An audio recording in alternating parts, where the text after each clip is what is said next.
Serving all of San Diego, this is your Fox 5 News. Well, are you looking for love in the new year? Here's Ali with more on what you need to do to find the one. Well, it's a new year, and it's the perfect time to open yourself up to love and accept loss. And I have life and relationship coach Lisa Haisha here to help us sort of navigate our way through all those changes we'll encounter when you're sort of either starting a relationship or ending one. So what is the first thing that's important to do maybe if you've been burned in the past and you're trying to get into a new relationship? Well, if you've been burned in the past, it's a perfect time for you to go inward and say, what were the mistakes that were made? What didn't I see? You know, there's always things that we look back in retrospect and we just say, what happened? I could have seen that sign, that sign. So it's really about knowing yourself and being honest with yourself. Not just, oh my God, he was so cute. So you get, you know, so enamored with that. Just go, oh, well, he's also an alcoholic. But I'm going to just sweep that under the rug because he's so good looking or he's so smart or he's so rich, whatever the issue is. And then maybe even like doing that within yourself too. Like maybe what did I do wrong in the relationship? Absolutely. What are your issues? Were you too possessive? Were you too controlling? Are you not into, giving? Actually, are you a taker or are you a giver? Yeah, you talk about also sort of opening yourself up to finding sort of either, I guess, your soulmate and really like believing that you can find that person. What do you mean by that? How can we do that? Well, when you find yourself, you could easily find your soulmate because when you're connected to yourself, you'll automatically attract the right person to you because you won't attract someone who's opposite of you if you really know who you are. So really take time to, what are your hobbies? What do you enjoy doing? And focus on that. Right. And I think a lot of times in a relationship, women will sort of, and I am definitely, do this myself, have done this. You sort of always put the other person first. Yes. But really, really, really, actually a doctor asked me the other day, he said, who's the most important person in your life? And I wrote down Roberto Martinez, my fiance. And then he said, no, wrong answer. Me. Yourself. You should be the most important person in your life. Yes, if you take care of yourself, you can take care of anyone you're with. You can take care of your family. But if you don't take care of yourself, forget it. Everything falls apart, especially as women. I think we really hold things together.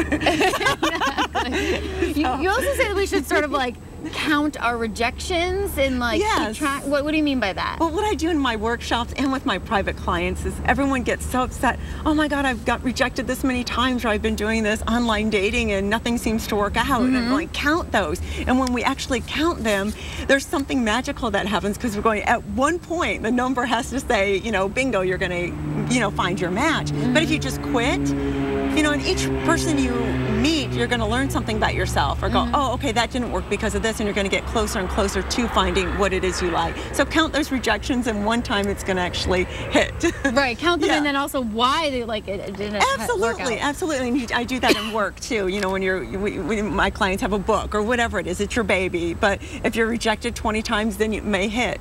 So Forrest Gump, huge movie as well as a lot of other ones. It took years and years of rejection before they actually made it, and a lot of stars, same thing. So would you actually recommend, though, even if it's in one relationship, to sort of, if it's a lot of rejection, sort of like in Forrest Gump, maybe try to go back, or? Oh no, if you're in a relationship that keeps breaking up, I would say there's something fundamentally wrong with it. Yeah. You have to make sure you have your values and morals on the same level. If you have at least the same values and morals, I think you could build from that point. But if you don't, and lifestyle choice. So some people are very independent, and if you're married to someone who they don't want you to work, then that's the wrong person, even if everything else is okay. If someone wants a family and you don't. I have a client that the woman does not want kids and her boyfriend does. That's a huge, and they fight back and forth and get back together and get back. It's like, come on, just both of them are right. If you want a family, have a family. If you don't, don't. You don't really want someone holding you back. You always say sort of you should evolve from the experiences that you have. And date someone who's on your same level, who really has the same, lifestyle choices, values, morals, and you'll be on your way to finding your soulmate. So those like asking those sort of things, maybe like, do you want kids? Those big questions, what religion are you? Right. Are those right up front? You just go and ask them? Well, I don't think you should be, All right, I'm interrogating you, sit down and answer. But it naturally comes out. It naturally comes up as you're dating. I just say, be yourself when you're on a first date, and just, this is who I am, be open, have fun. It's about having fun, it's about connecting. And if you could connect with someone, that's beautiful. And then everything starts to unravel with who the person person really is. And then if it's right, it's right. If it's not, it's not. Move on quickly. Don't sit there and say, well, maybe I could change him.